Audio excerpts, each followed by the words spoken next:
Yeah, we live. We live. Straight Politicking on all you mofos. And I'm here with Munchie B, the mayor, Street TV headquarters. I'm Alex Alonso 101. And Munchie B has been in the news pretty consistently for these last 4 weeks. First it was 607 Unc, now it's 4Xtra. And then all the content you got going on your page has been going up. Right. Like consistently. Right. Like you done hit another level of the algorithm. Yeah. And I think it does have to do with the 607 Unc to the 4Xtra. These guys have been inserted in the algorithm. Then their stories are intertwined with you. You're talking about it, and boom. Yeah. And, little rebuttals based on the content I put out on 4Xtra's. Certain people out of this community didn't appreciate it, so, they logged in with Young Ant. We're going to talk about that because I heard my boy Baby Runner a little upset about it. But Right. we're going to get into that. But we got a few topics on the table for today. We're going to talk about the 4Xtra injury and then your reaction to it. Then there was an unfortunate death of a motorcyclist out of the 60s area.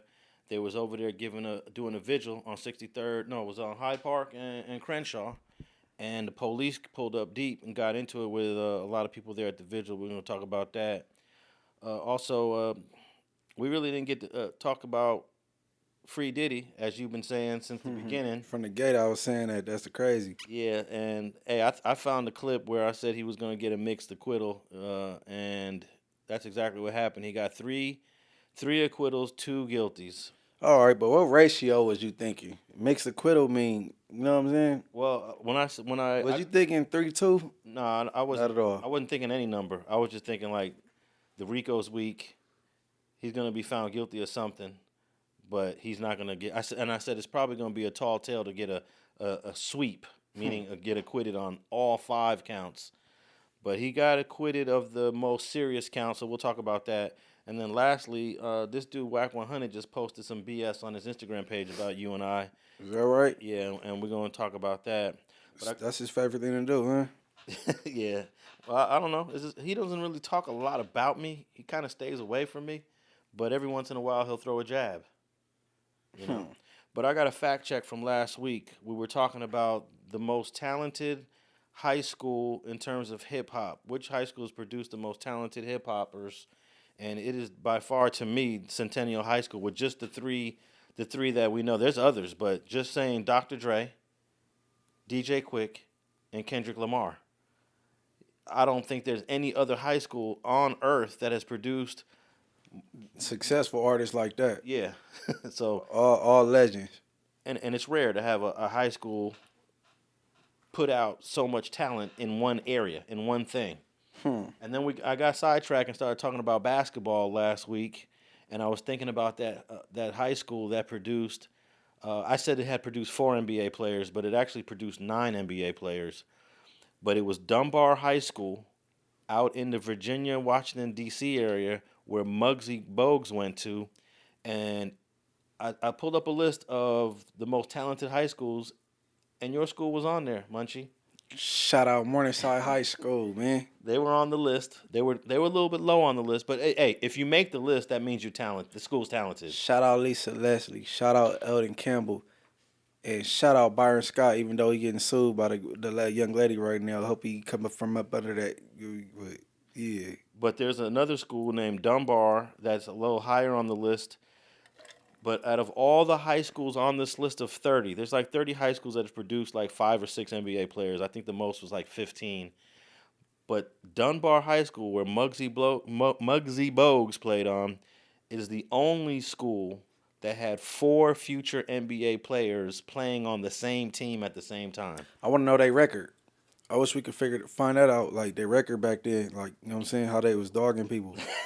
It probably was not even fair, right? Yeah, that's kind of like that team that LeBron was on, because I remember when LeBron team came out here and played against Westchester and blew them out. His last year of high school. Yeah, it probably wasn't even fair. But what's interesting is I was looking, one of the things on this list is it would put how many state titles this high school won over the years.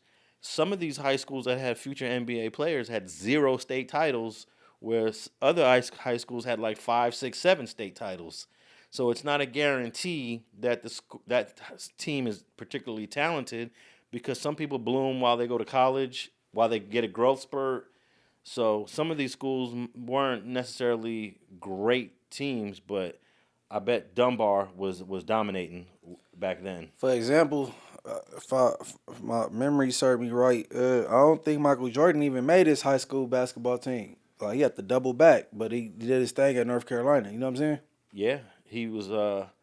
He actually, I think he made the winning shot as a freshman when they were in the title game. At North Carolina? Yeah, North Carolina, and that was a talented team. That team had James Worthy, who became a star with the Lakers, and it had Sam Perkins, who became a star forward for what team did Sam Perkins play for? I can't remember what team Sam Perkins played for, but it was Sam Perkins, James Worthy, and Michael Jordan. Couldn't nobody beat that team. Yeah, that was a hell of a team. But yeah, Dunbar High School was probably dominant. It's actually Paul Laurence Dunbar, who's a popular black. I believe he was a black poet back in the day. Paul Laurence Dunbar. So how many titles Dunbar got? Let me see how many titles they got. But yeah, damn, it says here that Muggsy's mom is 4'11", and his dad was 5'5". So there you go. That's why. They got some athletic genes in their family though, for sure. For them to be 5'2" and compete against people that's 6 whatever, 6'6", you know what I'm saying? Yeah. So since 1993, the school's basketball team has won the state championship 15 times. Oh, that's cool. Additionally, the team won national champions in 83, 85, 92. So it's definitely known for his athletics. But yeah, 4 NBA, the only high school team to have 4 future NBA players on the team at the same time. That's crazy. But 4Xtra's, man. He apparently was on his Instagram, posted a reel carrying 2 M80s in his hand, and shortly thereafter suffered a serious injury from igniting one of those M80s. I don't know if dude really lost his whole hand. I don't know if he lost some fingers. There is a photo that looks like he lost his entire hand from the wrist, but I'm not sure if that photo is authentic, if somebody put some extras on it. That photo real. If that photo's real, ain't nobody got time. When that photo came out, and I know how quick that news was. Who had time to do that fast? Yeah, if that photo's real, it looks like he lost his whole hand. Like there's no more fingers. It might have went to the wrist, if that photo is real. Because my question is, where's the video? Somebody would have been shooting the video, or maybe out of respect for 4Xtra's, they didn't post the video. There ain't nowhere the video because the picture shouldn't have been taken. Yeah. You know what I'm saying? Like, and that's what I'm saying. I'm mad at the wrong person. Don't be mad at these people making these comments and this content. Who took that picture? I was thinking that maybe we didn't get a video because it would just be disrespectful to put that out there. I think the picture is disrespectful. I agree. Putting that picture out there. Because once it go up, it's everywhere. Now, one thing that makes me think the photo is legit is that there's blood splatter all over his hoodie. There's a huge amount of blood on his sweatpants, and there's even blood splatter on the tip of his sneakers. So I'm like, that is an incredible amount of blood. I'm assuming it's all his, but I'm learning that there was another guy standing next to him that was injured as well.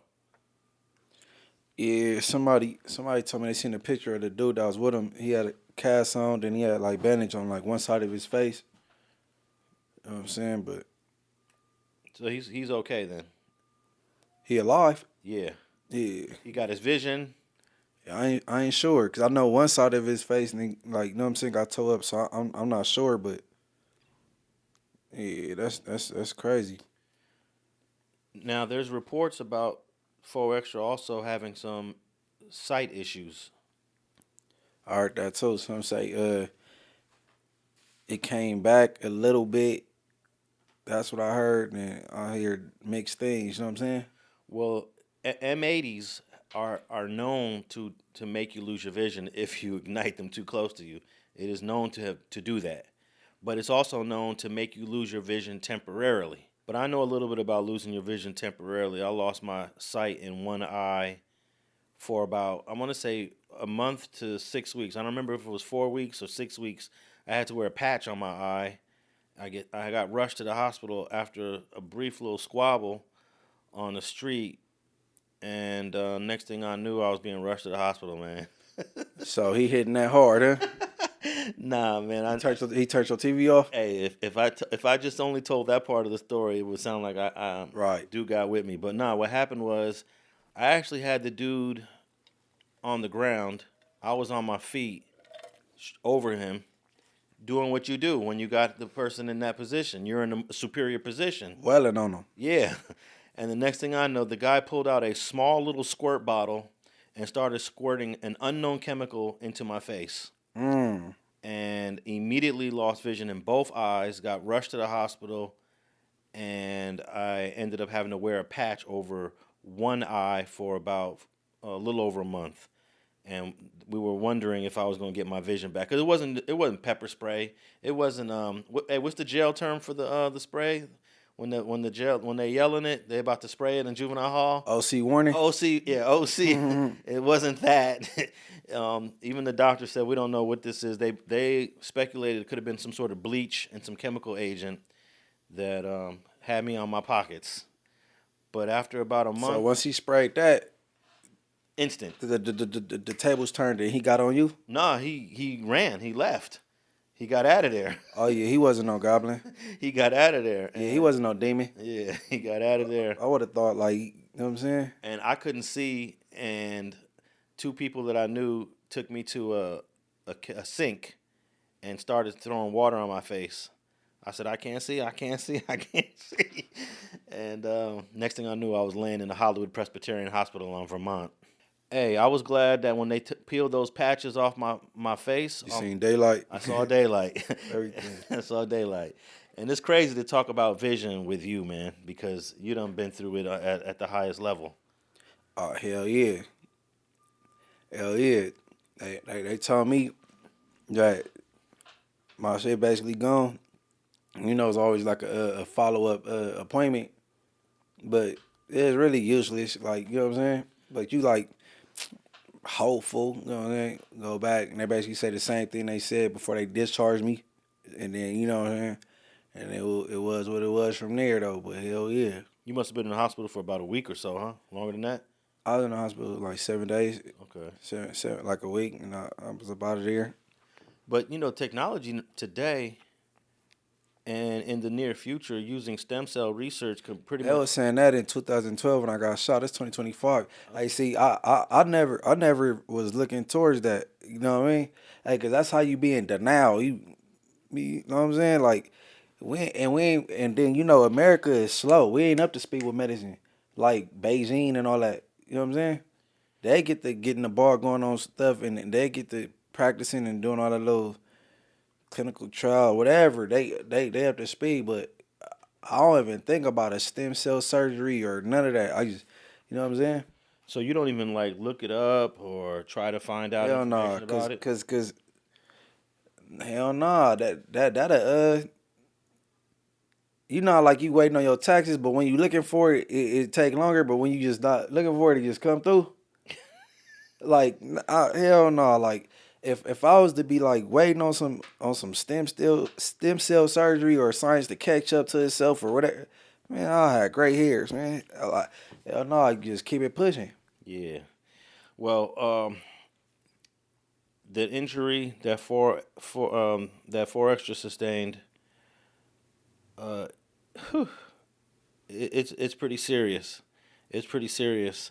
I think that these types of these injuries can bring depression over us. I've interviewed several paraplegics. I've interviewed a guy that lost his arm, and they all talked about depression and coping with it and using narcotics. Now, 4Xtra's is a guy that boasts and brags that he doesn't drink, he doesn't smoke. Right. He might be more resilient to that. I think you spoke about it. You were very resilient to the natural onset of depression that hits you after a disability. Yeah, I was on some figure it out type get up. You know what I'm saying? Cause like what, getting shot the way I did it, like what, 21 or some shit. I don't know, but I was in my prime. You know, they shot me out on songs. I'm fresh out of jail. I thought I was a pimp. I had a hoe or two. I was having fun, and then boom, I'm like, nah, I ain't done yet. So I was trying to figure it out. I went to Boost Mobile. Is that what it's called? And then I got a flip phone because, you know, 1, 2, 3, 4, 4, the numbers in a row. I'm like, oh, I could use this. Then I'm like, man, this ain't cutting it. And then I end up, you know what I'm saying, getting hip to some other. I'm like, I'm on an iPhone, like, and then I'm getting up to speed with stuff. Then, like, you just gotta adjust. You know what I'm saying? And that's why them dudes from that 40 community, bro.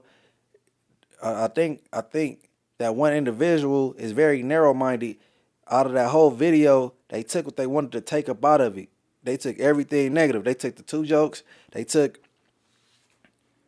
I referenced one of their older homies that's in a wheelchair, and I referenced Stutterbox from Pueblos, right? Stutterbox is, you know what I'm talking about, right? Yeah, I interviewed Stutterbox. Okay, how old would you say Stutterbox is? Stutterbox is probably a little older than me, and I'm in my 50s. I was on the bus, so I went into Church's Chicken, but before I walked in, there was 2 Crip dudes that I recognized one of them vaguely, but the other one I didn't. They were sitting down on a flower pot on a little wall and eating. And I had some gray and burgundy feelers on and a red, white, and dark blue feeler jacket with some black corduroys. I had a jerry curl, all that old crap. So when I walked past them, one of them hollered out to another nigga, like, cuz. If I looked back, I thought they was talking to me, but, you know, they were talking to each other. I walked in, so I felt the vibe. And I'm like, damn. So I walked to the counter, and it was gates all over the goddamn counter. I'm saying, shit, I'm assed out. Because, you know, what I was going to do, I was going to jump over the damn gate, you know, get some attention, because, I mean, you know, over the counter, you know, because I'm like, I know I'm assed out, so if I jump over the gate and make some noise, you know, maybe, you know, I could avoid this. So my mind running a million miles, like, damn. Okay, and he's been blind. How long you would say? I'd say since like I think he got shot in 86, 87. Okay, so towards the end of that video, I said, it ain't over. You know what I'm saying? They out here cripping in wheelchairs. You know, you got Stutterbox from Pueblos. You know what I'm saying? He been blind for years. You got Big Gooch from 40s. You know what I'm saying? He 40 cripping for real. It ain't over. That's what I said. Some way they took that and said that was a knock on Gooch from 40s. And I'm like, how? Right? So okay, I said the jokes. All right, I got mines in. You know what I'm saying? Cause I didn't took some licks with the ha-has. All right, but they took, man, come on, bro. Starting off in the beginning of the video, I said, I hope he keep the same energy. Don't let it hinder him. If he do, respect loss. So if I'm saying respect loss, there got to be some respect there to begin with, right? I don't like him, but I know he ain't no buster, and I know he represent. So they picked that apart, and I think it's a Munchie thing, because if it would have came from anybody else, it just would have been content.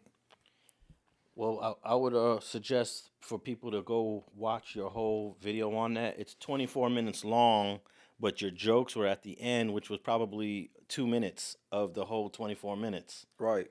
And I thought that the joke. I actually laughed at the at one of the jokes, Shit, I did too. but then at the same time, I was like, "It's this dark humor. It's dark humor." Yeah, man, but guess what? From 4th of July on, that's what it's gonna be now. However his hand is, and you just gotta adjust. That's and you know what? I wish I wouldn't have used Goose from 40s as an example. I wish I would have used the homie Skrapp from NHP. You could have used T-Rail. Nah, no. Skrapp from NHP is paralyzed, Oh yeah, bro. yeah, Skrapp from NHP be whipping. Skrapp, bro, blew my mind. We was at a kickback and he's in the pool swimming. Legs going everywhere. That's what I'm saying. It ain't over. Skrapp out here pimping. He in a club in his chair. Like that's what I mean. It ain't over. I mean, the way I take shit on the chin, I just think a person weak if they can't overcome it. Cause I did. I don't make no excuses. I pull up to places in Ubers by myself. I took flights by myself. I'm podcasting. I still get broads. I rap better than 80% of these dudes. Like, hey, shit, just, you know what I'm saying? You just got to adjust, man. Yeah, I want to also mention someone that has a lot of background in this is Kalicoat from Athens Park. Kalicoat, yep. I grew up with him and seeing him do his thing over the years, adjusting to life in a wheelchair. Right. I've known Kalicoat since 1986. I met him I used to think Kalicoat was from the jungles, and then later found out. Yeah, that's that AJ. Yeah. I met Kalicoat in the jungles because of I went to Dorsey and I partially grew up in the jungle. So, and Kalicoat was older than me, and seeing him in the wheelchair, and then seeing him in the wheelchair in the 80s as a teenager, and then just seeing him the other day in the wheelchair, like bro has like survived all these decades. There used to be a time when paraplegics only had about 15 years to live because of the way your organs operate when you can't walk and you got lack of blood circulation. But now with medication and technology, I mean, you could live into your 60s and 70s and perhaps into your 80s as a paraplegic. Okay, question. Because doctor said if Nipsey would have lived, he would have been a paraplegic. Correct. I want to know what the viewers think, how he would have carried on had he had survived as a paraplegic. Would he make the best of his situation? Would he, you know what I'm saying? Cause he already be thinking outside the box. You know what I'm saying? What he would have been doing the reverse of me, thinking about different like surgeries and stems, like how to get back. I want to know what the viewers think Nipsey would have been programming like. Yeah, because the coroner did say that one of those bullets ruptured his spine, rendering him a paraplegic. In fact, it was the first shot. The first shot, because if you look at the video, as soon as the first shot goes off, He was trying to lift up his upper body, huh? Nipsey just collapses to the ground. Oh, okay. He just falls to the ground. So he loses his legs immediately. He can't move. He can't do anything, according to the coroner. So, but hey, I've been wanting to get Kalicoat on the Street TV platform for a minute, man. I hope he's watching. Give me a call, bro. I just bumped into the other day at Zigzag's funeral. So maybe we can get him on here to tell his story of what it's like living like that for the last 30, almost 40 years. I think he got paralyzed in 85. We're in 2025. It's 40 years. He's been in a wheelchair for 40 years. He's been in a wheelchair for 40 years. Hey, but hold on. Guess who? Cause I already heard about him from my big homies, right? But Ron from 60s introduced me to Big Swanee from 60s. Big Swanee got shot the same exact way I did, and it was the same outcome. Big Swanee trooping. You know what I'm saying? Yeah, Big Swanee is his son was from the set. Rest in peace. Yeah, he got two sons. One resting, and the other one I was in the county jail with. You know what I'm saying? So Tiny and Infant Swanee, but yeah, rest in peace to Infant, and I was locked up with Tiny, but yeah, and I hollered at Big Swanee. Hey, my whole thing, I'm gonna be me regardless, bro. It ain't like me and the dude is friends, and I slid some jokes in there. You know what I'm saying? But the whole moral of the story is, if people got 2 ears, like, you know what I'm saying, keep it pushing, bro. Keep that energy. Don't let it hinder you or you know what I'm saying, break your spirits. Now, someone in his family set up a GoFundMe for 4Xtra's. And also, I've interviewed Hitman from Q102. He talked about going through the depression as a paraplegic. He's the first one. He's the first victim in the East Coast Grape Street beef. The day it kicked off, the night it kicked off, he was present at that function and took one to the back. That was 2008. Hey, but you know what I just said the other day? While at November, I'm trying. I'll take that boom to the hand. And he can take his sight being gone. What you mean? I'd rather be in this situation with that hand shit than this right here. Oh, okay. Yeah, I think sight is one of the most coveted senses that we have. People say, oh, I'll give up my hearing. If I got to give something up, I'll give up a hand or give up hearing. You know. I'll give up the hand, bro. I just prefer it to be my left. But if I like, you know what I'm saying, if me and him could swap, I'll swap with him. I'll swap. Hey, oh no. I just gotta it is what it is attitude, bro. Now I got a question about how the disability impacts you in the hood, because I was interviewing Jay Stone Rue from Fruittown Pyru, and he got shot in the neck and suffered like paralysis on one side of his body. And he was a known squabbler. I would say, some would say, not me, some would say maybe a low-key bully. Starting from the town, we right here in Gonzales Park, and we right here with street television. I was gangbanging since I was living on St. Louis Street. That's when I officially started gangbanging, because I was living there, but I caught the bus all the way over here to Chester Community Day School and shit in the Nellis. So I caught the bus over there every day.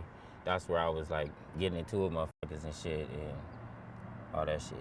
I already had older homies that was staying over there where I lived at from my hood, you feel me? But like I said, I wasn't into the gang shit or none of that shit. I wasn't into none of that. I was a kid, so I just knew they was Pyrus and shit. I didn't know what gang they was from and none of that shit. I was just they all Pyrus, you feel me? Some shit like Bloods or something So I never knew they was from Fruittown. So when I came over here going to school, some people from my hood was going to that school. So I linked with them and shit. I was cool with them because I wasn't really cool with too many people up there. But when he got injured and he was disabled, guess what people started to do to him? Yeah, now they all of a sudden want to fade. Yeah, now they want to fight you. Now they want to take advantage of you when you're a little down and out and you're not 100%. Do you think he might go through that? 4Xtra's. For sure. Yeah, yeah. No, he'll go through it. He gonna go through it, but you know he got a cool support system and a large family from over there, so he'll be all right. It be people they try to lightweight play with me, and they know they wouldn't be able to do that beforehand. They try it. You know what I'm saying? So you know exactly what Jay Stone Rue went through and what I'm talking about right now. Yeah. Because I think anybody that take a loss, like Jay Stone, me, or what 4Xtra's going through right now, that's gonna happen. But you gotta supplement that with something, cause no, it be getting charged with me though. But then it be people that really mess with me in my section, and they already know, man, you know damn well if so and so, man, you wouldn't be saying so. You know what I'm saying? And shit be getting handled, or they got this new thing called crash out. Now crash out and be bad. Nah, for real. Like Skip seen it before. Oh yeah. I just don't worry about the outcome. But nah. Anybody. I'm always rooting for the underdog. Period. You know what I'm saying? That's just me though. But I'm just perplexed on how people out of his community or people that's around him is so shocked that I even has a slight joke or anything. You know what I'm saying? Because he's not an easy person to have compassion for. Like this person, he said he beat up this dude because he learned that he lived in Inglewood and he knew some Inglewood families and whooped him out. He's a civilian. He's a non-affiliate. Well, you know what I mean. So you whipping out, and then I mean, I don't know, bro. It's hard to act. And you standing on it like, man, shit. Everybody affiliated with somebody. No, he live over there, and he whooped our boy out. I'm like, damn, that's crazy. Well, some people look at him as a bully, so bullies don't usually get too much sympathy. Nah. Hey, look. Look. That's what I'm saying. I got it is what it is mentality. I knew at one point, I like, damn, man, if I ever get smoked, ain't nobody gonna be surprised. Probably more so, like, now, like, but, like, damn, I ain't gonna be like, you know how some people like, damn, man, that's messed up. I don't think it would have been like that with me years back. It probably would have been like, damn, man, shit. Oh, yeah, that's how that happened, and shit. I think it was out here. Like, it would have been some shit like that. Like, you know what I'm saying? Now, Baby Runner spoke on you in that phone call with Young Aunt Hefe. And on one side, he's saying, you know, Munchie B was out here. I know who he is. I heard his name. He was out here doing his thing. And I consider Munchie to be a gentleman, bro. He's a nigga that was out here in these streets, bro. His name was Ringy. He younger than me. He a generation under me. But the nigga heard shit. You feel me? Nigga heard him. Nigga homies going in there and, you know, him being a problem, bro. On 40s, like, nigga get credit and do. I ain't no bitch, bro. But I expected more from Munchie B. I didn't expect I guess he didn't specifically say it, but the two jokes. It's the two jokes in that video. It wasn't that you were speaking on 4X. It was those two jokes at the end.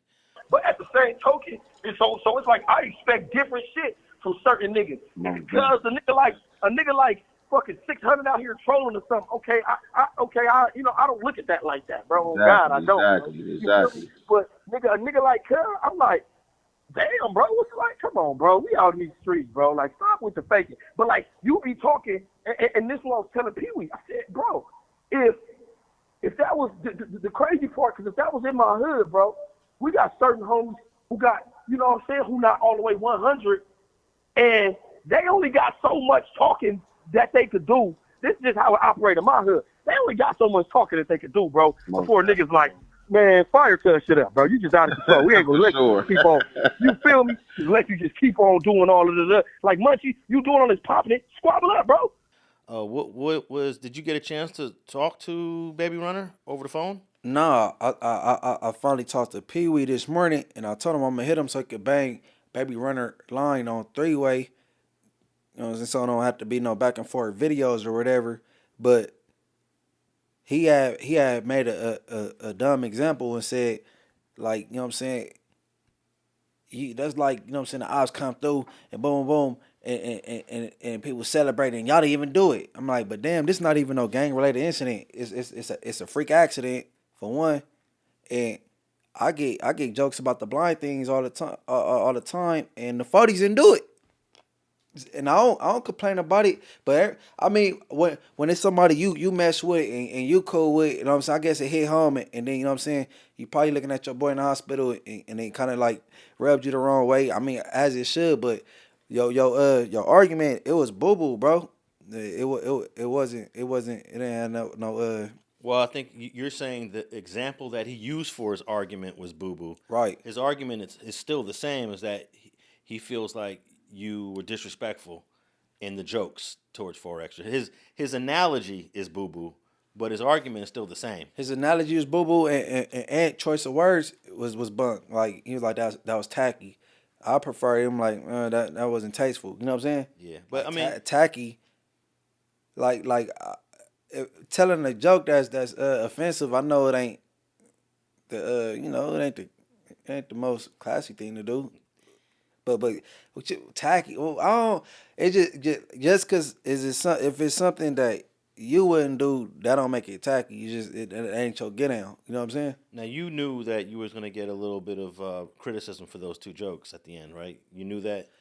Yeah, but not in the fashion it came from Baby Runner. Cause everything he shot at Ant, and then Ant agreed with. It was all I didn't get it. And then I'm like, why you expect so much out of me? But you said, but yeah, 600. You know, he do the trolling thing, but 600 from neighborhood crib. He can't go to the 60s, but love hanging in the 40s. But he the first one to shoot a joke at 4Xtra's. That's who y'all should be mad at. You know what I'm saying? 600. 600. Come on, bro. You got to think. 4Xtra's just said, I ain't Munchie B. I'm like, damn, why you got to throw me in there? You was already making your point. You was marking them out. You was intimidating them. And then. Oh, you mean 607 Unc? Nah, 4Xtra's. What I say? 600. No, yeah, 4Xtra's was doing the 607 Unc thing. And it was like, yeah, I ain't Munchie B. Whoop. And using me as an example, right? I'm like, okay. So anytime somebody say I ain't that person, it's a knock on that person. Absolutely, 100%. When someone that there is no exception to that either. But runners on the phone saying, yeah, I ain't seen nothing. And then, come on, bro. Earlier this year, he said if he would have came across me, he would have knocked me out too. Like I ignored that. You know what I'm saying? Like I don't touch on everything, but. You know what I'm saying? And then I told a female friend, that's the funny part. I'm like, after I left from doing that, I'm like, yeah, I got my little jokes in. I'm over it. Because I was going to get serious on the, like, man, just stick to your script and don't let it hinder you or break your spirits type thing. But then Baby Runner came with the phone call, and that had me feeling like, now, you know what I'm saying? Yeah, now you made a good point about 4Xtra's and Adam sitting down on an episode of No Jumper where Adam used a derogatory term for neighborhood. And he said it twice in the same way that 607 Unc used the derogatory term for blood twice. Right. In fact, let me just play this quick clip here. This is from a No Jumper interview, September 5, 2024. You did this whole little song and dance with Break Baby. You did a little clout move. I gotta respect it. Stop saying that clout move. I gotta respect the clout move. I don't like that word, Adam. What, clout? I'm not getting clout off no nigga. That's I'm a not C looking word. for clout for no nigga. That's a good word. I'm not looking for clout. Okay. And I didn't come here for no mother clout. I came here to talk to two make Crips. great content. I came here to talk to two Crips. Who? Fuck wrong with you? Okay. Don't do that. Don't do that, Adam. Have you ever met DW Flame before? Who he is? Before all this? Oh, before this? You Yeah. talking about before, what's the name? Before the controversy? We called it Yeah. You said you call it what? What'd you just say? gate. Like the gate just means like anything controversial involving the first part. Watch your mouth on this motherfucker, Adam. I can't even say it when I'm talking about it? Yeah. Okay, bleep me. Yeah, bleep me, because I'm able to fire him up over the table. See, this keeps happening. Okay, so what was beeped out was, I guess Adam came up with this unique term, Nappgate, you know? Right. And he said it twice. Right. But then he did beep it out for 4Xtra's, which I thought was crazy. It's not even a curse word. It ain't even a word that would get you demonetized. He just beeped it out. That show you how much respect you got for the neighborhoods, right? Maybe just for him, because I don't think he would. Brick Baby wouldn't have tripped. What other names? Nah, Brick Baby. Crip Mac wouldn't have tripped. You know. Nah, yeah, you right. That's for 4Xtra's. You right. But that's what I'm saying. And people memory be so short, so he goes off on 607 Unc and say, I ain't Munchie B. I'm like, wow, people forget so quickly. Right? I'm like, you responded the same way I did, but maybe a little less. He said N-word gate. He said what? He laughed and said it again. Like, I mean, but you want to use me for an example though. You know what I'm saying? Yeah, but I think when Adam is saying it, it's clearly not to disrespect, because he's there as a host of a show talking about an incident that happened in the past. All right, I want people to keep in mind, this happened last year, September. I've been noticed this, right? Never said nothing about it because I know Adam didn't mean it that way. Okay, take you to DW Flame and Brick Baby. I never spoke on that, talking about what Brick Baby should have did and what was on purpose, because I think DW said that out of habit. He didn't mean to disrespect him. He said it because that's how they talk in his jurisdiction. And he said it out of habit, and he didn't mean to disrespect him. The only time I ever said something about somebody dissing is when T-Rail said stroll up instead of roll up in front of Loose Cannon, and I did it because that was Loose Cannon. You know what I'm saying? Like, I know stuff be accidents and stuff like that, right? So now this hoover whoop remover, you know what I'm saying? Here he go, and he gonna say, I ain't Munchie B. 40 Crip, I'll knock you out. Right, I'm like, damn, why I get a straight bullet? I was entertained to that part. I'm like, damn, all right, man. You forgot what happened last year in September? But, hey, man, I was just bringing it to light, and that's all. But, you know what I'm saying? But, shit, the past is the past. All right, the last thing I want to mention on this 4Xtra's incident is that when he was out there on the block before the explosion happened, he was playing around, and he does a kick. And while he does a kick in the air, you can see the ankle monitor on his ankle. He's still. What? I thought he was off papers. I thought it was based on what you were saying in the previous episode. I thought he maxed out. Nah, so he has this ankle monitor on, and I'm thinking because his PO has been so hard on him, trying to violate him for any little thing he does. Nah, I think you seeing things, bro. Nah, I think he maxed out June 1st and stuff. That was he clearly had a black bracelet on his ankle. Maybe that's an old video. No, it was from the same day. It was from the same day. Damn. Yeah, so my question is, That's toe up. these M80s that he had in his hand are illegal. Damn. They're illegal in Los Angeles. The injuries that he created for his friend is an assault. Whether or not, I guess you would need the friend to file a charge. But there's definitely some parole violations here. Do you think his PO would be that nitpicked that much to, as soon as he gets out the hospital, you're going to jail? No, I don't think so. Because of the severity of the injury? Yeah, because of the severity. You think they'll have a little sympathy on him because he lost his hand? Yeah, they go like he punished enough, and then like y'all about to put a whole lot of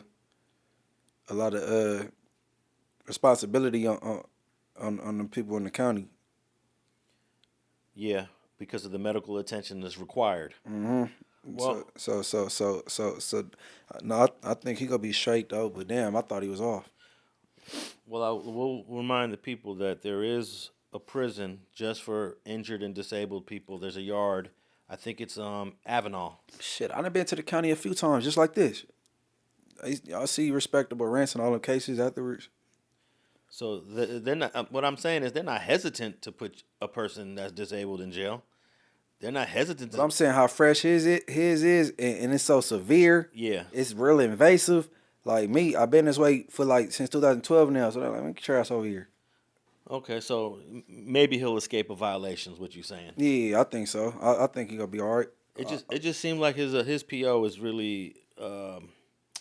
What's the good word? Man, I think that PO. I think all the what you want to call it is out of him. I think he probably feeling bad for him at this point, bro.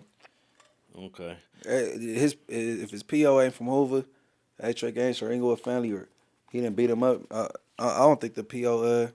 I think the PO looking like, oh, this about to sit him down now. You know what I'm saying? Probably. All right. Well, there was a brother that lost his life on a motorcycle from out of the. I think he's from out of the 60s area, named Kenny Hall, a.k.a. Quest. They were having a vigil over there on Hyde Park in Crenshaw by the donut shop, and they were pretty deep. They were out there just paying their respects, and then the LAPD decided to pull up and created a whole commotion, a whole confrontation with the people there, and they ended up taking Lil AD to jail and a guy named Don Trell, who I've known since he was a teenage kid. He's 28 years old now. Don Trell is Rayshawn Washington's son. And Raymond Washington's grandson. Raymond Washington's grandson, Don Trell. And Rayshawn Washington was also out there paying the respects to the young man. In fact, I have a few clips, and I want you to listen closely to the way the media has characterized this incident, and then we're gonna correct it. We're gonna correct it. Let's see. I got a few clips here. Let me play this first clip from.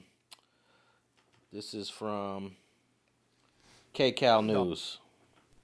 PD officers turned on after a street takeover. Let's go back up to Desmond Shaw with more in SkyCal. Des.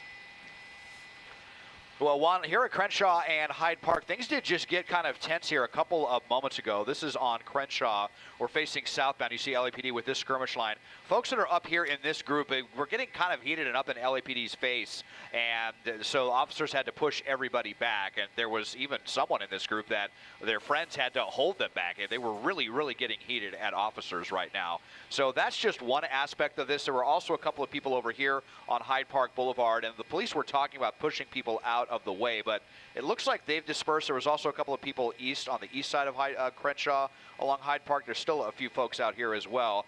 So it sounds like this may have all begun before the street takeover. It looks like there was a vigil going on. As I zoom in on the parking lot, you can see all these candles lit for someone that passed away. And so that may have been the precursor to all of this. It's not entirely clear how they went from a vigil to a potential street takeover, but hopefully LAPD will be able to disperse everybody soon. Juan, back to you now in the studio. Okay, Desmond. Okay, they have, let me count the number of LAPD cars on the intersection here.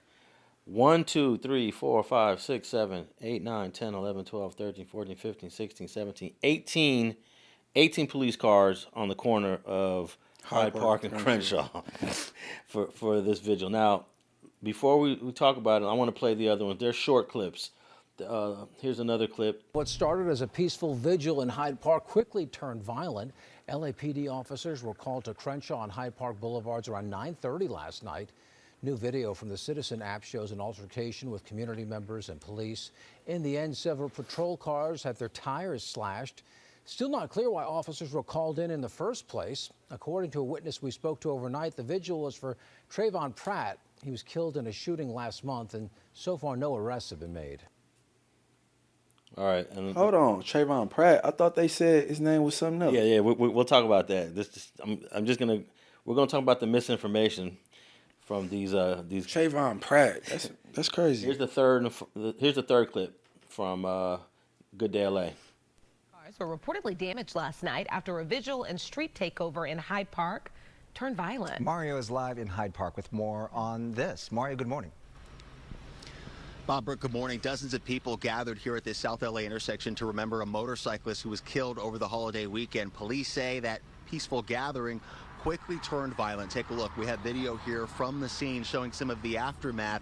Damage, including several tires slashed from LAPD patrol cars. This started around 9:30 last night at the intersection of Hyde Park and Crenshaw Boulevards, where about 50 to 60 people met to remember Kenny Hall, a man who was killed in a crash while on his motorcycle near the intersection Sunday night. There were reports that that peaceful assembly shifted into a full-blown street takeover with people blocking traffic. Officers arrived on the scene and ordered the crowd to disperse, and that's when they say bottles started being thrown, and at least 8 LAPD patrol cars had their tires slashed, forcing officers to call for backup. LAPD forming a skirmish line to control the crowd and push people back from that intersection. Meanwhile, family and friends attending that vigil say tension started rising once police officers showed up. We came together. All the community came, all the motorcycle people that he messed with. We all came out here to celebrate his life, and all of a sudden the police just came out of nowhere. Wasn't no fighting, wasn't nothing. We was just all love out here. He was a well-loved guy in this community, not just this community. He was a member of a motorcycle chapter, so that's their motorcycle life. All right. So was that Cat? That was Big Cat, Kevin Doucette from 6-0, OG Right. Cat. Yeah. Okay, so here's the issue. No one was murdered, like the second story said. The second story had the wrong name. It's Trayvon Pratt. That's not his name. The name of the cyclist is Kenny Hall, a.k.a. Quest. So, and then this whole thing about street takeover. I don't know why the police fed the media this line, street takeover. I guess they just want to find a way to make a group of people assembling a crime. So they'll say they took over the street, so now we can come out there and kick them off the street. And but you know, our culture takeover is all the cars hitting donuts and all that, and it wasn't none of that. Okay, and then those were the media clips. Now I got a clip here from Ray Shauna Washington's Instagram page. In fact, part of this video was used in the clip, but they didn't play the audio.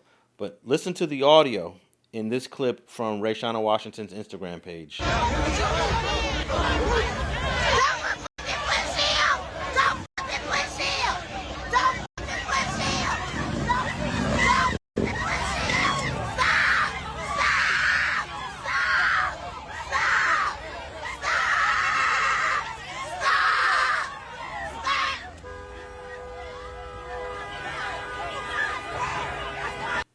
Now, that was there was a shoving.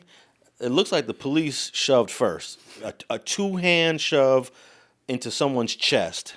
And then AD and Rayshana's son, they got to, I don't know, scuffling, pushing, shoving.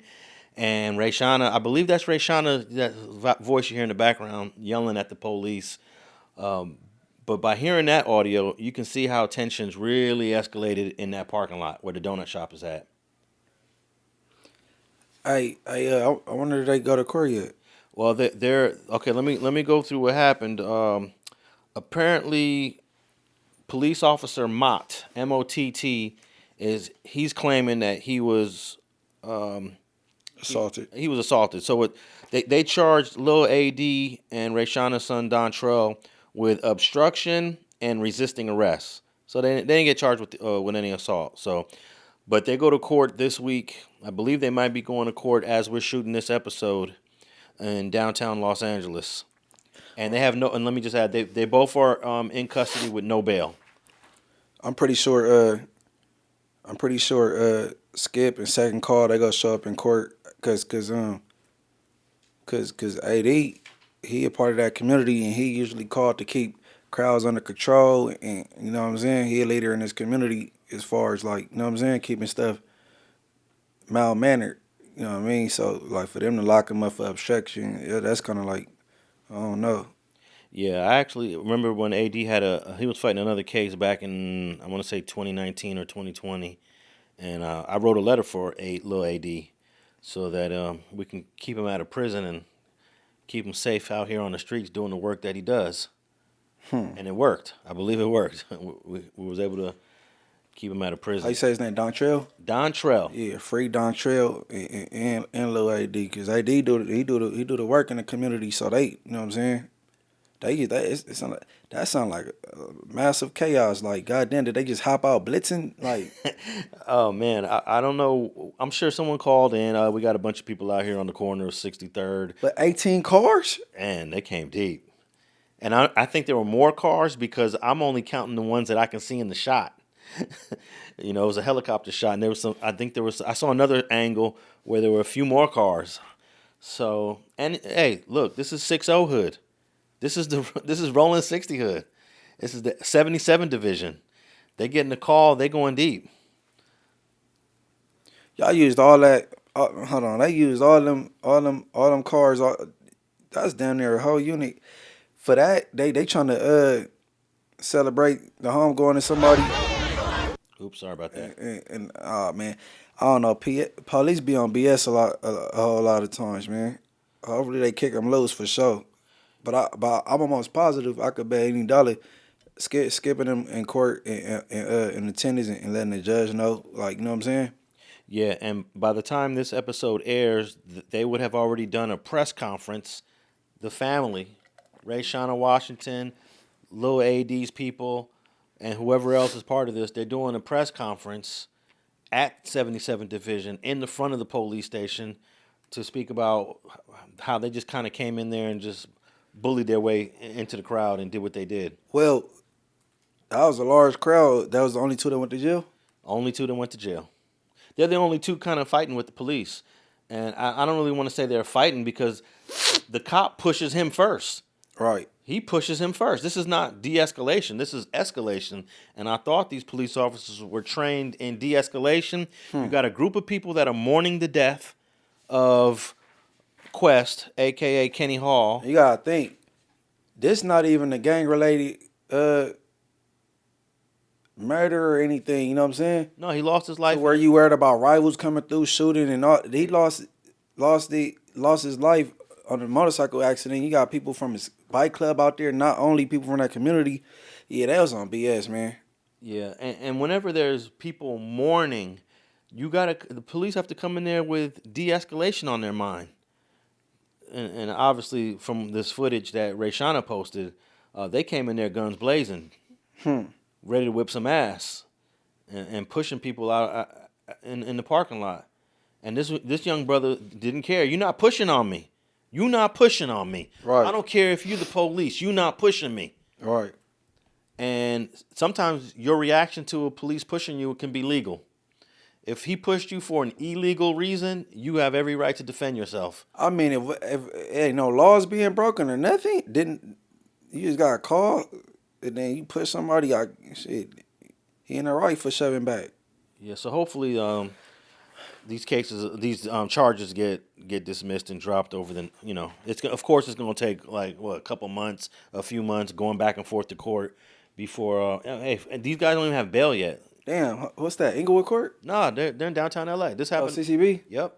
Nah, cause some of they jurisdiction be going to Inglewood Court, and some go to CCB. Even if you're on the north side of Florence, shit, it'd be 60s in Inglewood Court. I would think it's 60s that are on the south side of Florence, closer to Inglewood. That is south side of Florence, not LA though. Well, it is. Only a couple blocks. Yeah, right. By the time you get to 77th, it flips into Inglewood. Right. So on the south side of Florence, I think you have 73rd, maybe 74th, 75th, and that's it. Yeah, it's like 74th, 75th on down. Yeah. So, but if you're on the north side of Florence, I can't imagine them taking you to Inglewood PD. That's 77 division, 100%. I could be wrong. I think they go to Inglewood Court, but I could be wrong.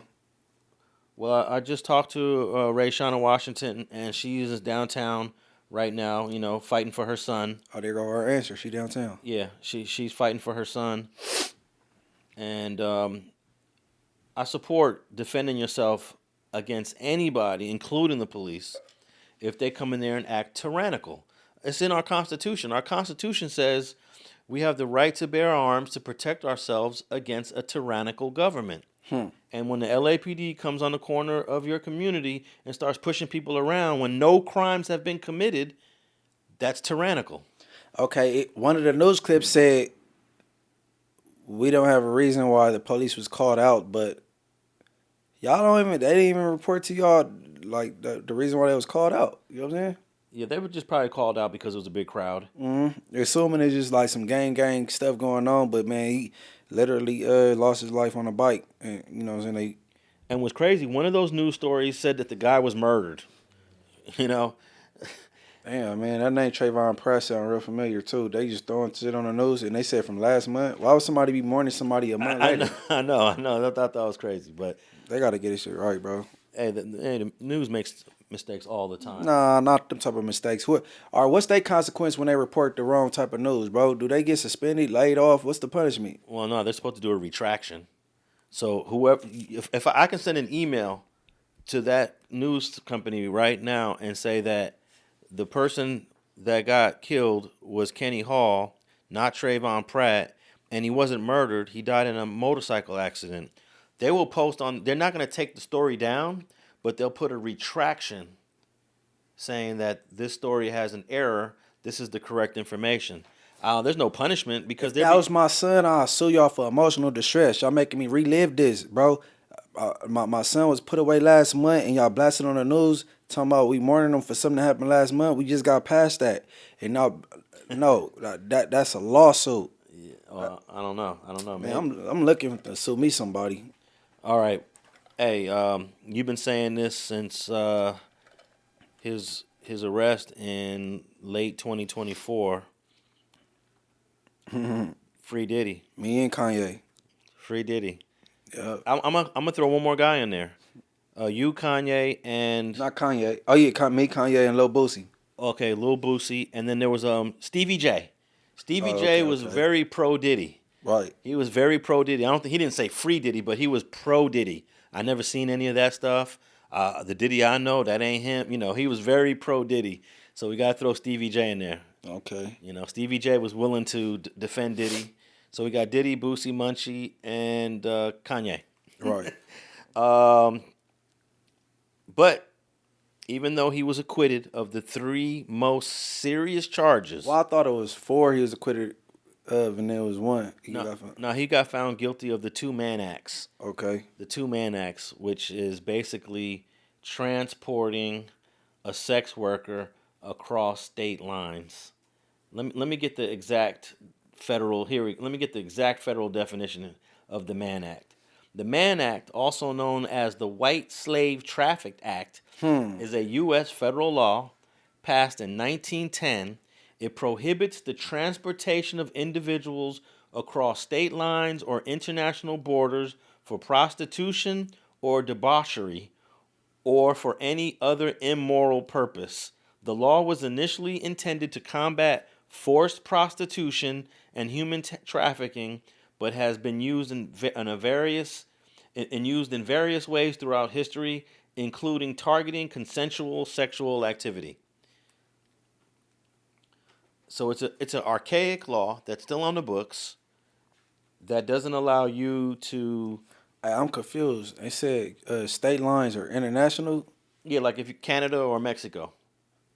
So let's say you're in Mexico, you're in Tijuana, and you meet a prostitute. But that's what it said, international, right? Yeah, it did say international. So, but hold on, but none of the sex workers was transported state to state. Every sex worker came from that state: Miami, New York, L.A. No, they produced plane tickets and travel evidence of, like, for example, the Punisher dude going from either L.A. to Miami or New York to Miami. You sure? 100%. That's why he was convicted of it. They spoke to one of the jurors. The juror said that the evidence of that was overwhelming because they produced the plane tickets, and they had the text messages from Diddy's assistants that was doing all the travel arrangement. So yeah, the Punisher dude went from one state to another state, and there was another person that I can't remember the other. So that was the crime. RICO, the Punisher, then the other one that people need to talk about but don't. Yeah, man, that shit crazy. But it's good for Diddy to a certain extent because he was only found guilty of the least serious charge. Right. 2 counts of that. But if the judge wants to be funny, or if the prosecution, the prosecution's pissed that they lost on the RICO, they're going to request from the judge a more stiffer sentence because of the violence. And that's certainly possible. That they can say that his history of violence in this trial suggests that you should sentence Diddy to a longer sentence. So we have no idea what he's going to be sentenced to. I'll go through the possible sentences, but I think I have a clip here. Do I have a Diddy clip? Let me play this Diddy clip about sentencing. Here we go. Hearing unexpectedly adjourned following the conviction of Sean Diddy Combs last week. In fact, defense attorneys and federal prosecutors initially agreed to a September 22nd sentencing date for Combs. This is ahead of a remote hearing that was set for this afternoon. But shortly before the hearing, attorneys for both sides sent a joint letter to the judge saying that they had agreed to the original proposed sentencing date of October 3rd. Combs was acquitted of racketeering conspiracy and sex trafficking, but convicted on 2 counts of prostitution-related charges. He faces a maximum sentence of 20 years in prison on those counts. And our ABC News chief investigative correspondent Aaron Katersky has the latest. Kata, Sean Combs is going to be sentenced this fall after he was convicted of 2 counts of prostitution-related charges that together carry a maximum prison term of up to 20 years. He is unlikely to get that much, but federal prosecutors are expected to ask for at least 5 years. Combs will receive credit for time served, which will subtract about a year from the ultimate sentence. His acquittal on sex trafficking and racketeering conspiracy charges took away the possibility of life in prison for Combs, who's preparing to ask for leniency.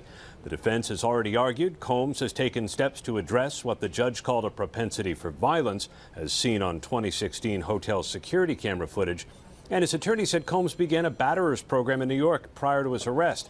The defense has also argued Combs did not make money from prostitution, but rather was the primary client of the male escorts he was convicted of transporting. His attorneys were prepared to ask for an expedited sentencing. They backed off that at the last minute And so the judge has set Sean Combs' sentencing for October 3rd. There we go. October 3rd, he'll be sentenced. Now, check this out. The Mann Act, the maximum on the Mann Act is 10 years. He got 2 Mann Act charges. So if you run that concurrent, no, if you run it consecutively, that's where they get to 20. Yeah, that ain't gonna happen. He's run it concurrent. If he does get to 10 years, they're gonna run it concurrent. That's his max 10, not 20. But his real sentence should be, according to the federal guidelines. Now, when I had FG on Streets and Scholars, FG told me about a chart that gives you the sentencing for different convictions, and it also is based on your history. And based on your history, you get a certain amount of points. He don't got no history. So he has 0. He's in the 0 to 1 point category. So he doesn't have a significant history. His criminal history should be 0. So based on the criminal history of being 0, the minimum is 15 months. The maximum is 63 months. I'm guessing that the prosecution is going to ask for that 63 months. Based on that news clip, the guy said 5 years. 5 years is 60 months. So he's going to get somewhere around that 63 months. Well, Tony Busby, he predicted he'd do. He said it nonchalantly. He'd do between 2 and 4 years. Like on this Mann Act. This what Tony Busby. This is his prediction. Okay, that sounds about possible because let's say he gets 60 months. Let's make it even. 60 months is 5 years. You do 85% of that. That means he's going to do 4 years. He's already been in. By the time he gets sentenced in October, he'll be been in there for 1 year. So he'll be out in 3. He'll be out in 2028. That ain't bad, man. That ain't bad from facing a RICO, right? To get out. And you notice it's crazy since from Young Thug to Mad Ronald to Diddy, all these overcharges of cases where everyone was facing life. All of these people were facing life are coming home in just a couple of years. Man, that girl is not a victim, man. I'm gonna keep saying it, bro. And I hate to be that way since I got 2 daughters, man. But Cassie ain't no victim. That's toe up. Well, the 2 Mann Acts aren't even about Cassie. It's just about transporting the workers, prostitutes. Yeah, getting the prostitute to pull up. I'll be hot. Don't call me no prostitute. I'll be hot as hell. I guess is what they is, right? Hey, that shit is funny. Who, the Punisher? The Punisher and Rico and the Punisher. Howard. Hey, the Punisher been giving some interesting interviews lately, and he's been embracing what he was. No. The Punisher and Rico is very transparent. Yeah, I'm gonna say that. I haven't seen any Rico interviews. Yeah, Rico. Yeah, I peeped Rico and the Punisher. What's the chances that the lawyers are able to file some mitigating circumstances to the judge and try to convince the judge to give Diddy that 15 months? 15, let's say the range is 15 to 21 months. If anybody could do it, Brian Steele could do it. Brian Steele. He a beast. And look, if he ends up getting the 15 to 21 months, he walks out of jail in October. Hey. He walks out of jail in October. I Googled Brian Steele net worth, bro. If I can remember right, was it 60 million or 600 million? No, it had to be 60. Yeah, probably 60 million. Bro, man, that dude getting chilly. Yeah. He getting chilly, man. He got to be the best attorney in America. Brian Steele. For feds. For Fed case. If I had a Fed case, I'm gonna get... but the state is junior varsity and the feds is varsity. So if he the man in the federal system, he should be able to bully the state system, right? Yeah, I think good federal attorneys are going to be great state attorneys as well. That boy Brian Steele, man, he at the top of the pyramid, bro. But sometimes if you just focus on federal law and you just work on federal cases, you might get disconnected from state law.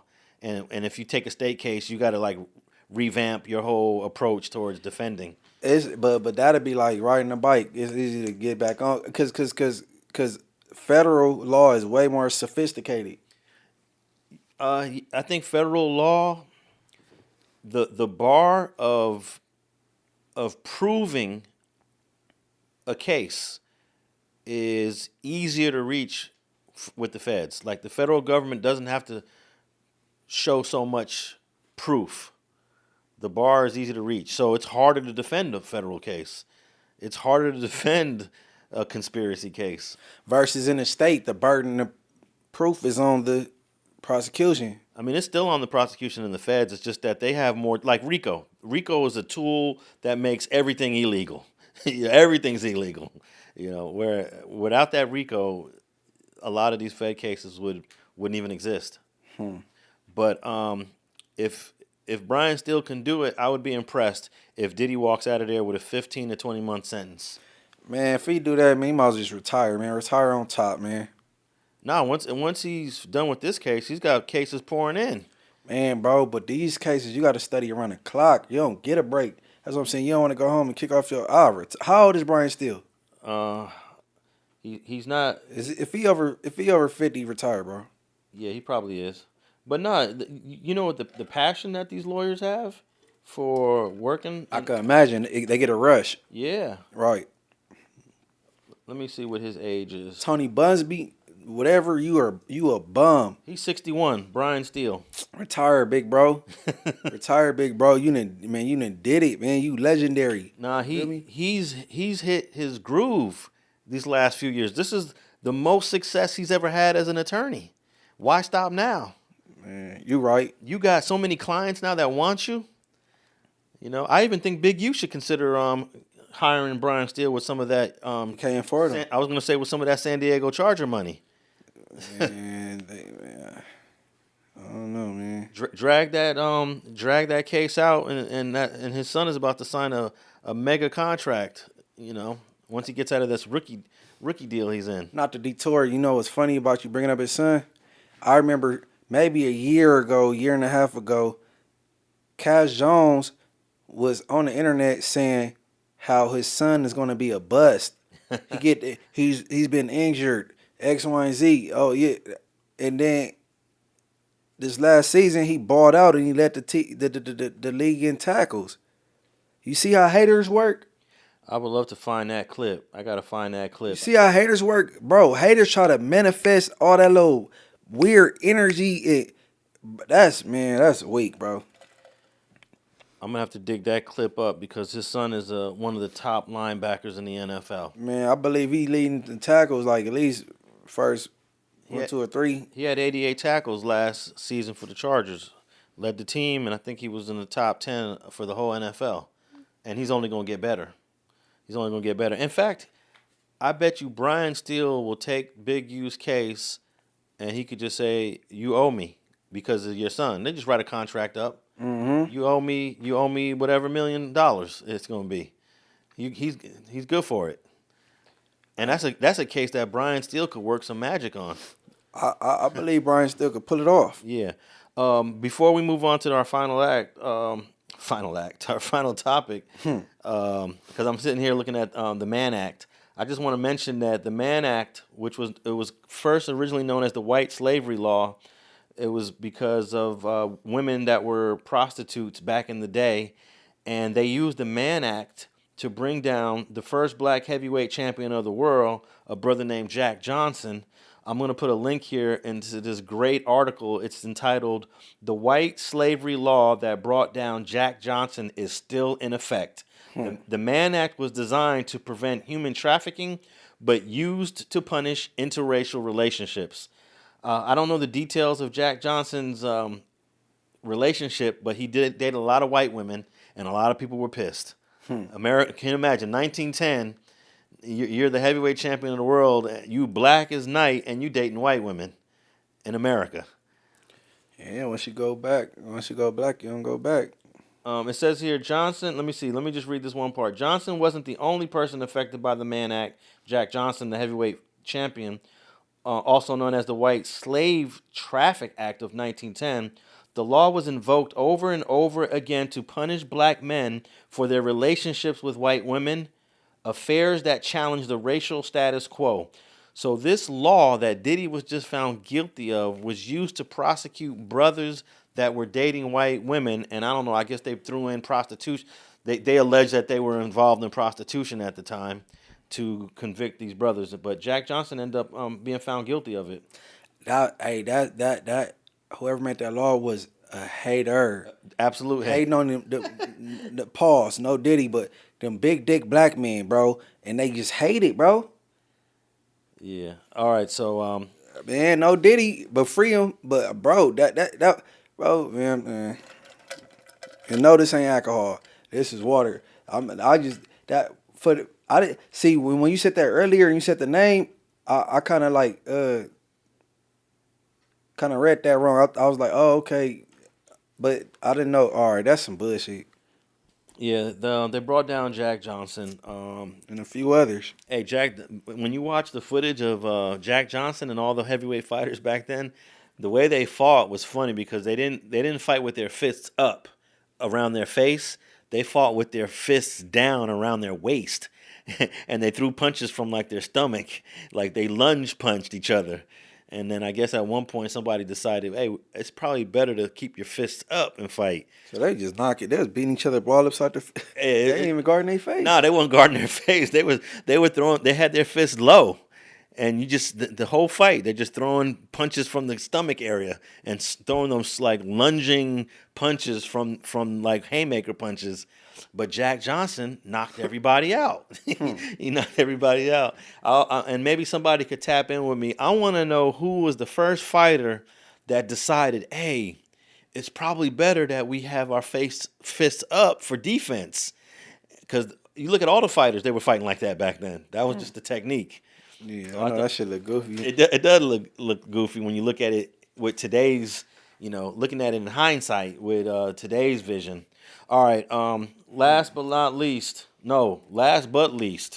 I take that back. Last but least, and you just mentioned this dude, Wack100.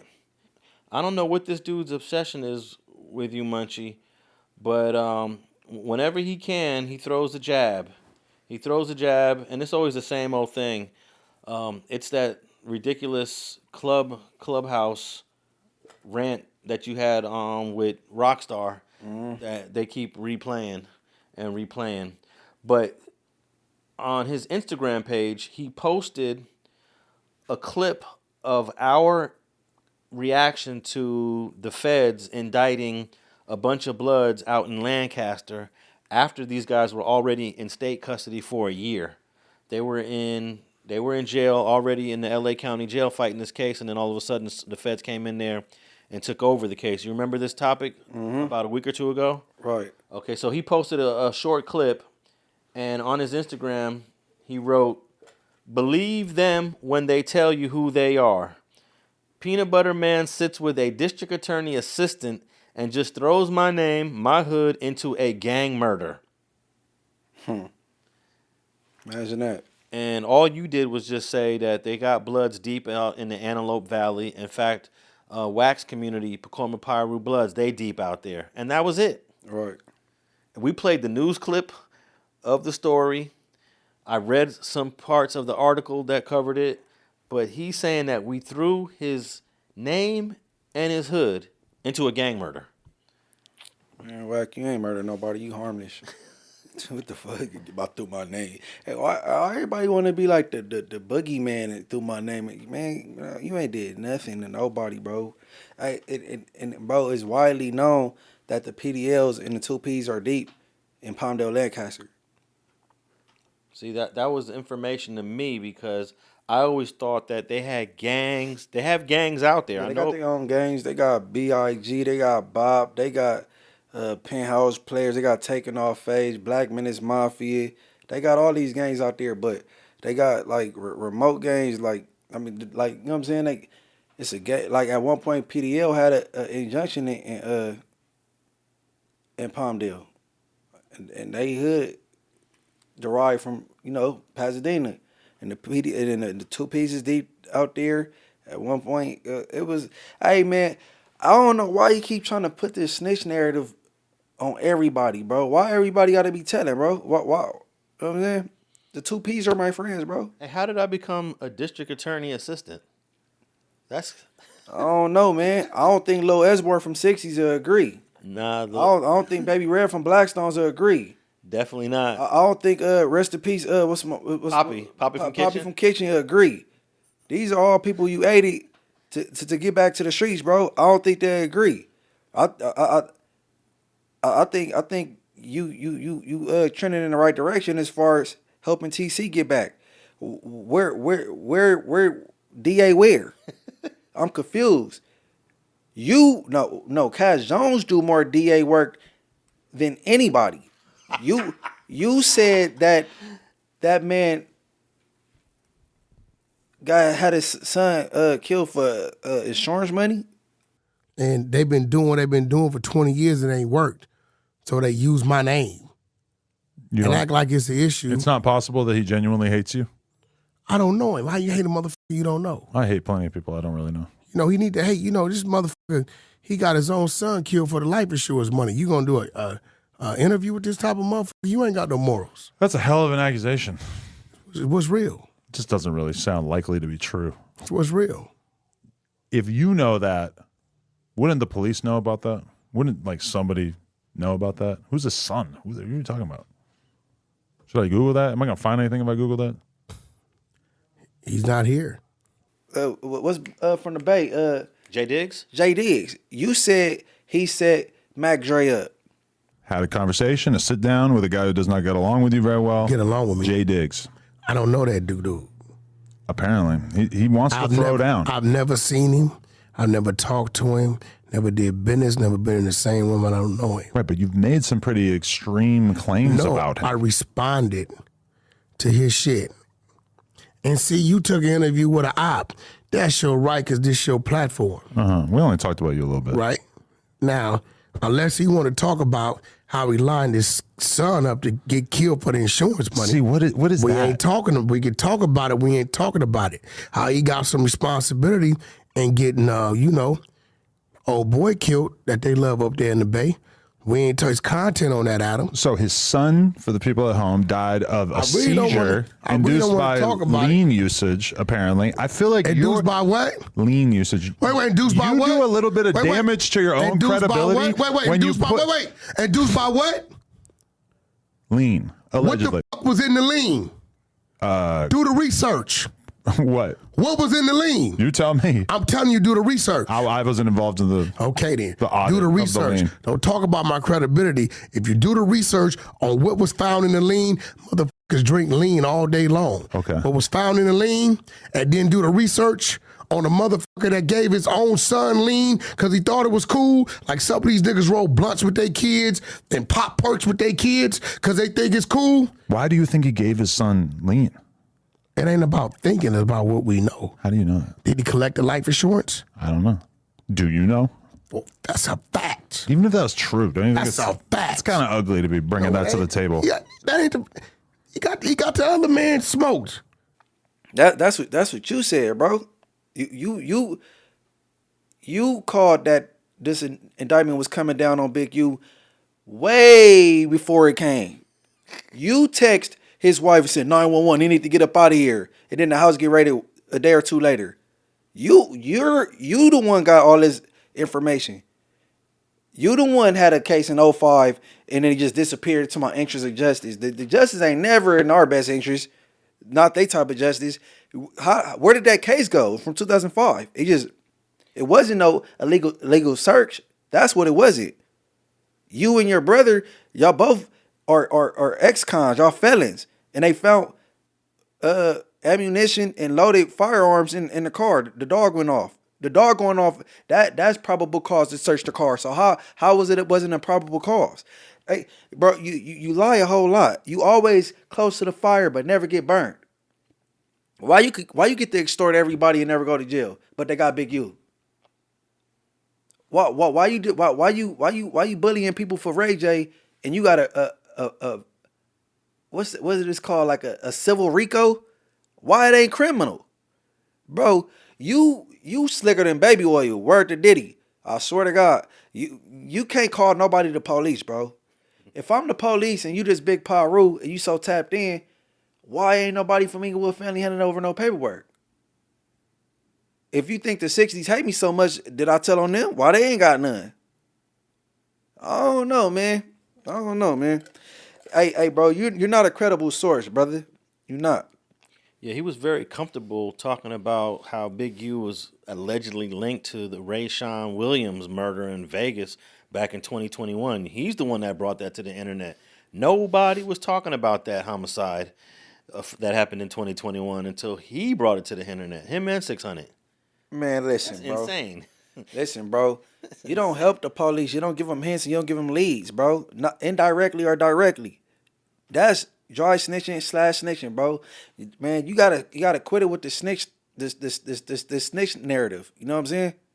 You got to, bro, because it's looking bad. Bro, you dry snitch on people all day on the internet. All day. It's crazy, man.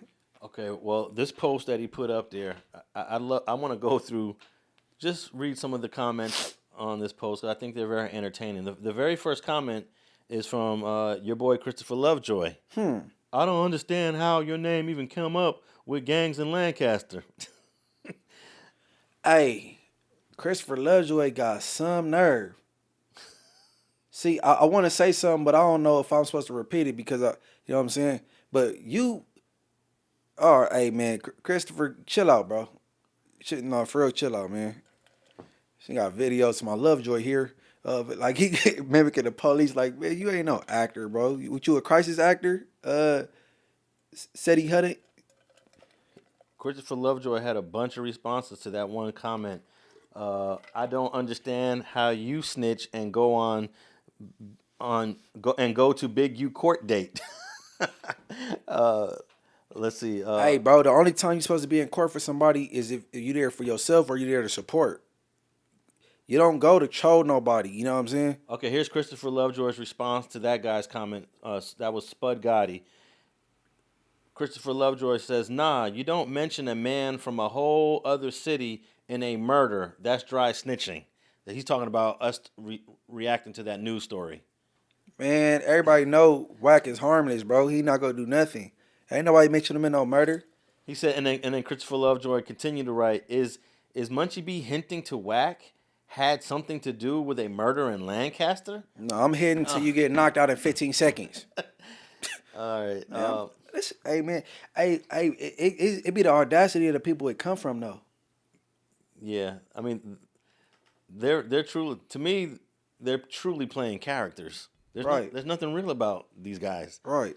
I mean, we all understand 607 Unc. That is a pure character, but so is 600. But okay. But what happened to 600 case? The one in Blythe. He said he'd drive way to Blythe and get the paperwork too, but he never went. I'm unfamiliar. I'm unfamiliar. He had a trafficking charge. He got pulled over with a large amount of weed, and on the side of the road, and I think what they call border control, they put him over and they took him in, and that case is sealed. Like, what's going? I just want to know, like, you know what I'm saying? And he acted oblivious, like he didn't know why it was sealed, and he said he would drive to Blythe to get the, you know what I'm saying, the necessary documents, and he never did it. Have no idea about that case, but I do know the day I met 600. Did I ever tell you the story? The day I didn't want to repeat. That's what I'm saying. Yeah. I didn't know if I was supposed to repeat that. I never said it, but shoot, let's talk about Drum roll. The day I met 600, I walked into a cigar lounge full of police officers, and he is sitting there amongst about 4 or 5 other police officers. Smoking cigars with the pigs. Now, you may ask, well, Alex Alonso, what was you doing walking into a room of police officers? Well, on that day, I was interviewing a corrupt cop from New York City that was here in L.A. I was interviewing this cop. He took an Uber to this very studio. After the interview was over, he says, can you drop me off? I said, where do you want me to drop you off at? He said, at the cigar lounge in downtown L.A. I said, no problem. That ain't far. You gave me a dope interview. No problem. So I pull up, and I pull up right in front. There's parking right in front, and I walk in with him just to be cordial. And he's hanging out with a gang of off-duty police officers and corrupt cops, bro. That was the first day I met 600. That had to be almost 2 years ago. What type of Rollin 60 hang out with a bunch of corrupt cops and off-duty police officers at a cigar lounge? Bro, Yeah, so it's out the bag. Okay, I see. That's what I was about to say 2 minutes ago, but I'm like, I don't know if I was supposed to repeat that, bro. You can't say nothing. Wack, what are you saying about your son hanging out with the police smoking cigars? People gotta hold people accountable around here, bro. To me, what was crazy, 600 being there I was like, okay, this is weird. But what was really weird was that the cop that I took there was a convicted criminal, corrupt cop, and the cops that were there were on duty like real cops, working cops. And I just thought, this is weird. I didn't know that corrupt cops still maintain relationships with working cops. I thought you got ostracized. Right. You went to prison. You were deemed no good. You know, just like a snitch would be ostracized from the hood. Right. But he's sitting there with all these other cops, and then there's a cop from the airport police that says, "Hey, did you go to John Burroughs?" And I said, "I did." He said, I remember you from John Burroughs. So we end up having a conversation, and then about maybe 10, 15 minutes in, I'm like, I got to get out of here. I don't want to get too comfortable here. And he gave me his card, the one that worked at the airport, and I never called him. But I walked up out of there. But I was a few things threw me off. The fact that this corrupt cop was hanging out with cops that were still working cops, non-corrupt cops. And then 600 being there, I thought it was just a little unusual. It's supposed to be unusual, right? Yeah. But I'm saying, bro, hey, it's the people that be talking and stuff I'm speechless, bro.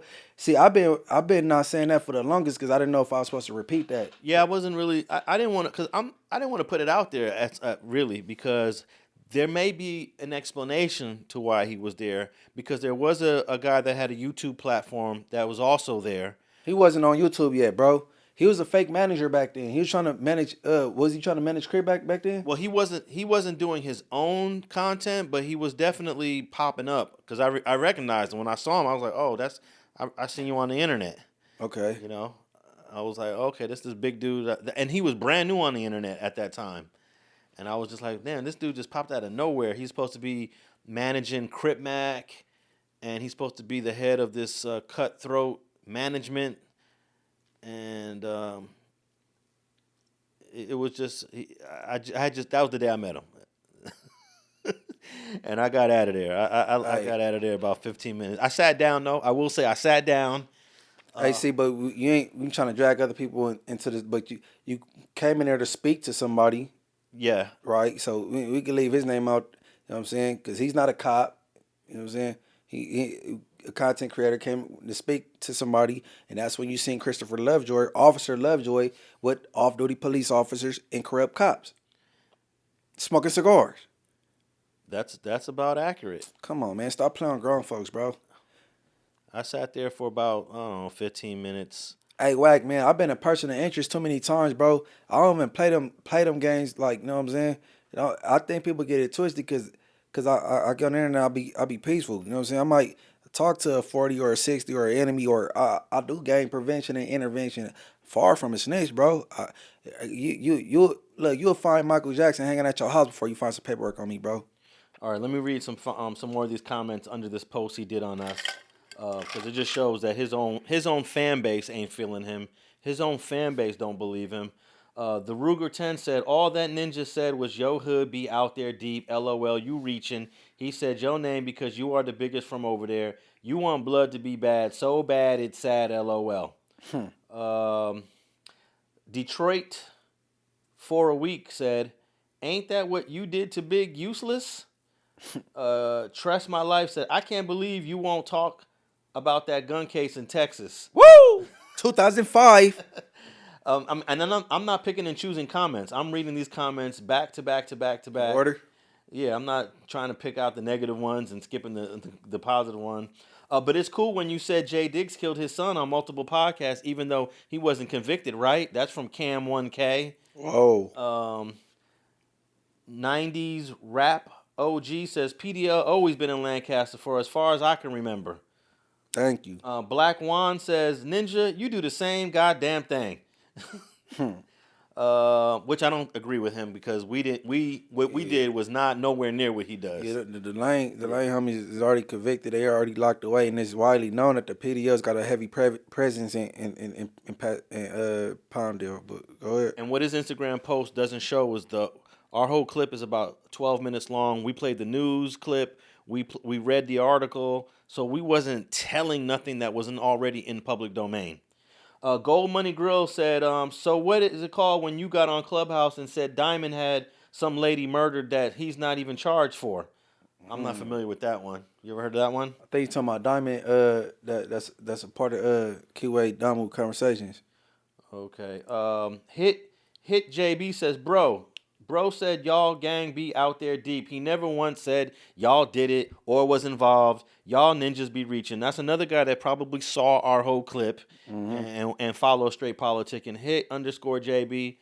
Thanks for watching the whole episode. I mean, I can go on and on these clips, but the point is that his own fan base, we all get negative comments, Munchie. Right. But usually it's balanced off with a lot of great positive comments. And in most instances, the positive comments far outnumber the negative ones. On my channel, I'll say it's like 90-10. 90% positive, 10% negative. Man, my celly in the pen, bro, was from 2Ps and came to jail from Palmdale, bro. Baby Snoop. He lived out there. Bro, it be like that sometimes with, you know what I'm saying? Like, people be settling in or whatever. I don't know, but, man, shut up, bro. Like, come on, man. Someone said, Eric, Mr. CEO, said, Wack lives out here on Avenue M. He live out towards the Antelope Valley. I thought he was in Vegas with R&B.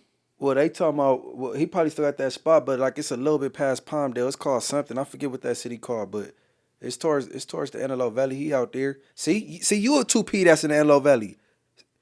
Supporting my answers. I mean, see, man. Jug Specialist said all he said is y'all deep in Palmdale. So, yeah, his own. Hey, Wack, your own followers, your own folks, your own fan base ain't even feeling what you putting out there. So that exposure shit, them bunk, man. You ain't exposing nothing, brother. You ain't exposing nothing. If you try to expose me, it's gonna really turn into snitching on your behalf.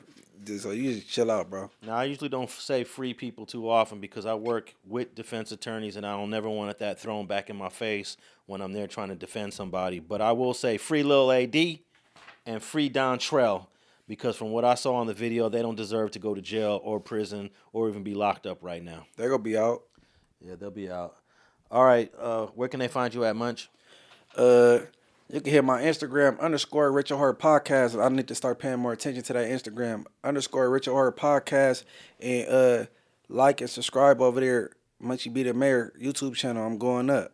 Alex Alonso 101 on all your favorite platforms. Street TV on YouTube, and we're on all podcast audio platforms, Spotify, iHeart, and Apple. Leave us a rating and review if you're vibing to this audio on your Apple Podcasts. Thanks for tapping in on another episode of Straight Politicking. We out.